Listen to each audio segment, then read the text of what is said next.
Jeremiah 35. The word which came unto Jeremiah from the Lord in the days of Jehoiakim, the son of Josiah, king of Judah, saying, Go unto the house of the Rechabites, and speak unto them, and bring them into the house of the Lord, into one of the chambers, and give them wine to drink. Then I looked, Jasaniah, the son of Jeremiah, the son of Zeniah, and his brethren, and all his sons, and the whole whole house of the Rechabites, and I brought them into the house of the Lord, into the chamber of the sons of Hanan, the son of Igdaliah, a man of God, which was the chamber of the princess, which was above the chamber of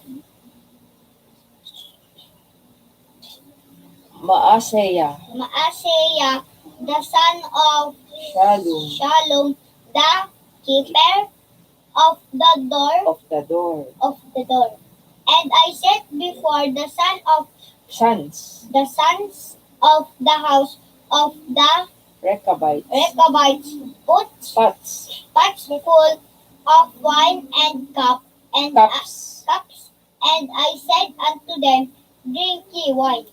But they said, We will drink to wine, no wine, for Jonadab, the son of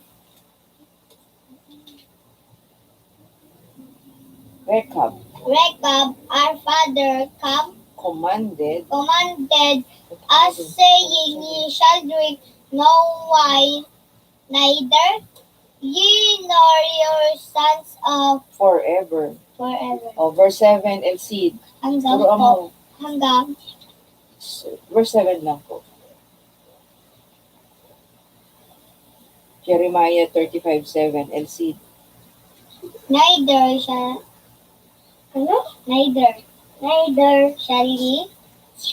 he build house, Turo mo sa kanya kung binabasa mo. nor sow seed, nor plant Vineyard, nor have any, but all your days he shall dwell in tents, that he may live live many days in the land. There ye be strangers. So, Elena, verse Jeremiah 35:8 to 15. La. Oh.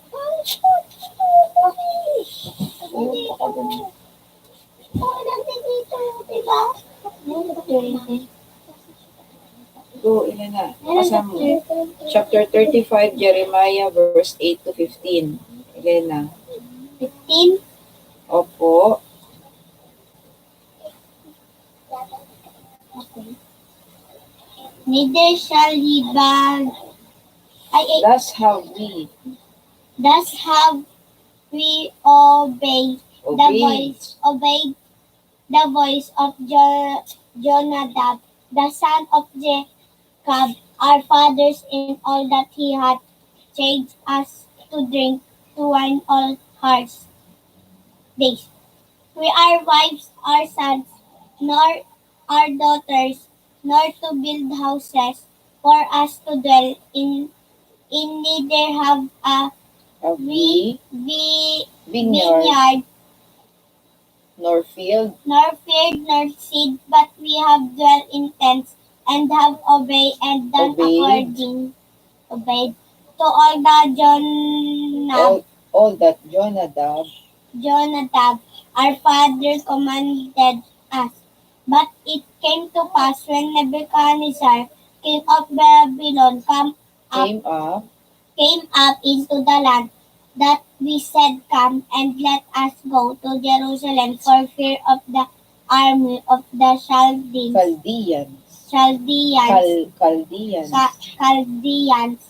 and for fear of the army of the Syrians, so well dwell all Jerusalem. Then came the word of the Lord unto Jeremiah, saying, Thus saith the Lord of hosts, the God of Israel, go and tell the men of Judah and the inhabitants of Jerusalem, will ye not receive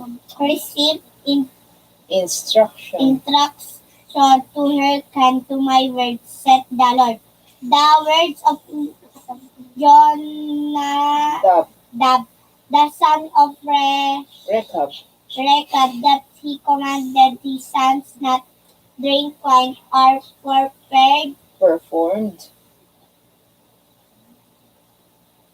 for unto this they drink not, but obey their father's commandment.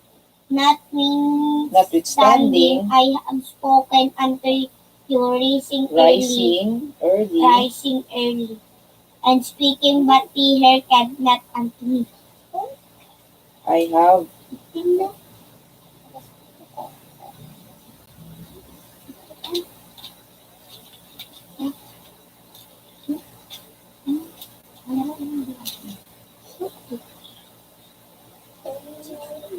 15 to 19. Jeremiah 35.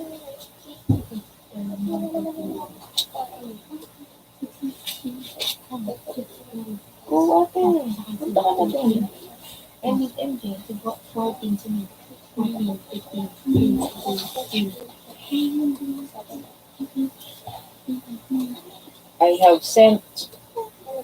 I have sent also unto you all my servants, the prophets, rising up early and sending them, saying, Return ye now, every man from this evil way, and amend your doings, and go not after others' gods to serve them, and ye shall dwell in the land which I have given to you and to your fathers. But ye have not inclined your ear, nor hearkened unto me, because the sons of Jonadab, the sons of Rechab, have performed the commandment of their father, which he commanded them, but his people hath not hearkened unto me. Therefore, thus saith the Lord God of hosts, the God of Israel, Behold, I will bring upon Judah and upon all the inhabitants of Jerusalem all the evil that I have pronounced against them, because I have spoken unto them, but they have not heard, and I have called unto them, but they have not answered. And Jeremiah said unto the house of the Rechabites, Thus saith the Lord of hosts, the God of Israel, because ye have obeyed the commandment of Jonadab your father, and kept all his precepts, and done according unto all that he hath commanded you. Therefore thus saith the Lord of hosts, the God of Israel, Jonadab, the son of Rechab, shall not want a man to stand before me forever. Jeremiah 36. Elsa.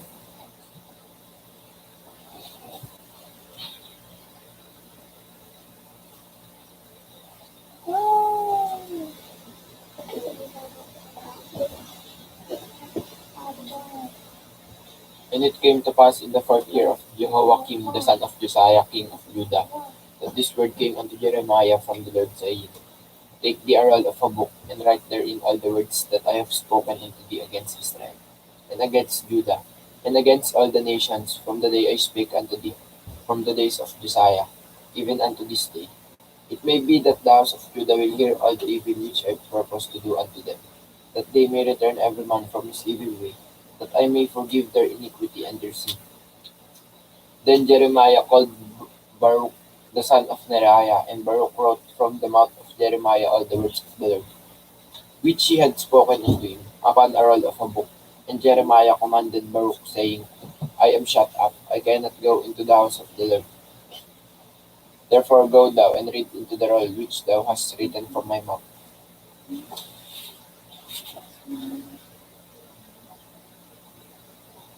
The words of the Lord in the ears of the people in the Lord's house upon the fasting day, and also thou shalt read them in the ears of all Judah that come out of their cities.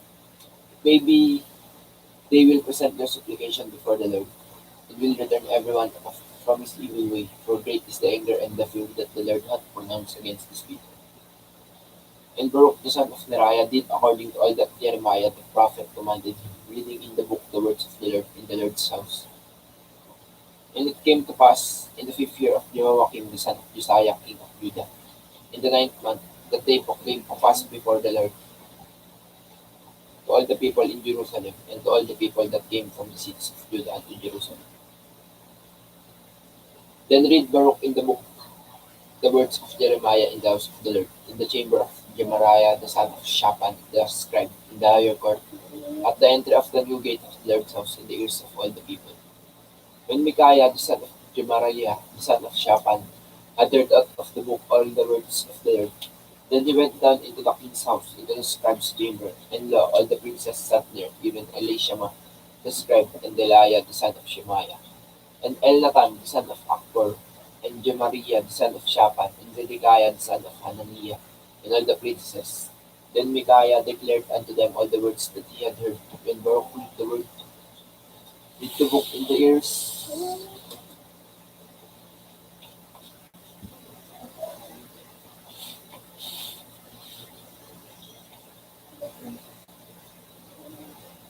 of the people. Therefore all the princes sent Jehudi the son of Nethaniah, the son of Shelemiah, the son of Hushi, unto Baruch, saying, Take in thine hand the roll wherein thou hast read in the ears of the people, and come. So Baruch the son of Neriah took the roll in his hand, and came unto them. And they said unto him, Sit down now, and read it in our ears. So Baruch read it in their ears. Now it came to pass, when they had heard all the words, they were afraid both one and other, and said unto Baruch, We will surely tell the king of all these words. And they asked Baruch, saying, Tell us now, how didst thou write all these words of his mouth? Then Baruch answered them, He pronounced all these words unto me with his mouth, and I wrote them with ink in the book. Then said the princess unto Baruch, Go, hide him, thou and Jeremiah, and let no man know where he is. And they went into the king into the court, but they laid up the roll in the chamber of Elishama the scribe, and told all the words in the ears of the king. So the king sent Jehudi to fetch the roll, and he took it out of Elishama the scribe's chamber. And Jehudi read it in the ears of the king, and in the ears of all the princesses which stood beside the king. Now the king sat in the winter house in the 9th month, and there was a fire on the hearth burning before him. And it came to pass that when Jehudi had read 3 or 4 leaves, cut it with the penknife, and cast it into the fire that was on the hearth, until all the roll was consumed with the fire that was on the earth. Yet they were not afraid, nor rent their garments, neither the king nor any of his servants that heard all these words. Nevertheless, Elnathan and Delaiah and Jeremiah had made intercession to the king that he would not burn the roll, but he would not hear them. But the king commanded Jerameel the son of Hamelech, and Seraiah the son of Azrael, and Shelemiah the son of Abdil, to take Baruch the scribe and Jeremiah the prophet, but the Lord hid them.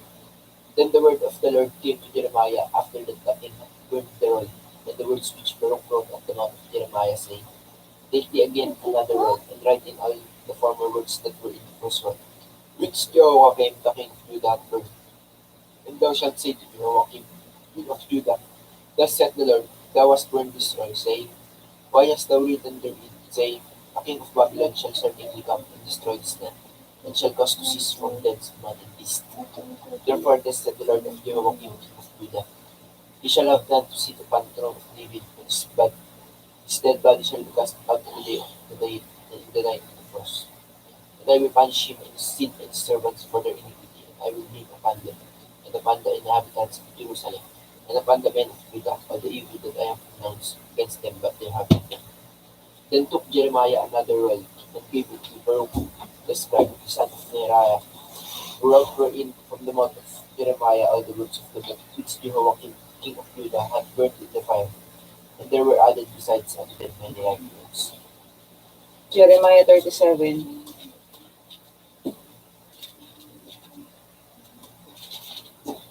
Eliza.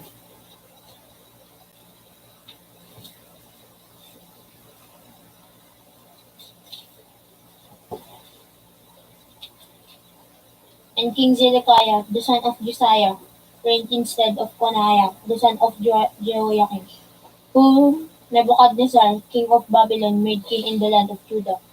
But neither he, nor his servants, nor the people of the land, did hearken unto the words of the Lord, which he spake by the prophet of Jeremiah. And Zedekiah the king sent Jehukal, the son of Shelemiah, and Zephaniah the son of Maaseiah, the priest to the prophet Jeremiah, saying, Pray now unto the Lord our God for us. Now Jeremiah came in and went out among the people, for they had not put him into prison. Then Pharaoh's army was come forth out of Egypt, and when the Chaldeans that besieged Jerusalem heard tidings of them, they departed from Jerusalem. Then came the word of the Lord unto the prophet Jeremiah, saying, Thus saith the Lord, the God of Israel, Thus shall ye say to the king of Judah, that sent you unto me, to inquire of me, Behold, Pharaoh's army which is come forth to help you, shall return to Egypt and to their own land, and the Chaldeans shall come again, and fight against the city, and take it, and burn in it with fire. Thus saith the Lord, Deceive not yourselves, saying, The Chaldeans shall surely depart from us, for they shall not depart. For though ye had smitten the whole army of the Chaldeans that fight against you, and there remained but wounded men among them, yet should they rise up every man in his tent, and burn the city with fire.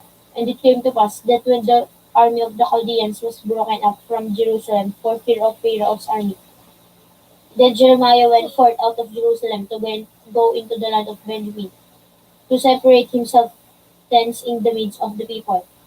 And when he was in the gate of Benjamin, captain of the ward was there, whose name was Irijah, the son of Shelemiah, the son of Hananiah.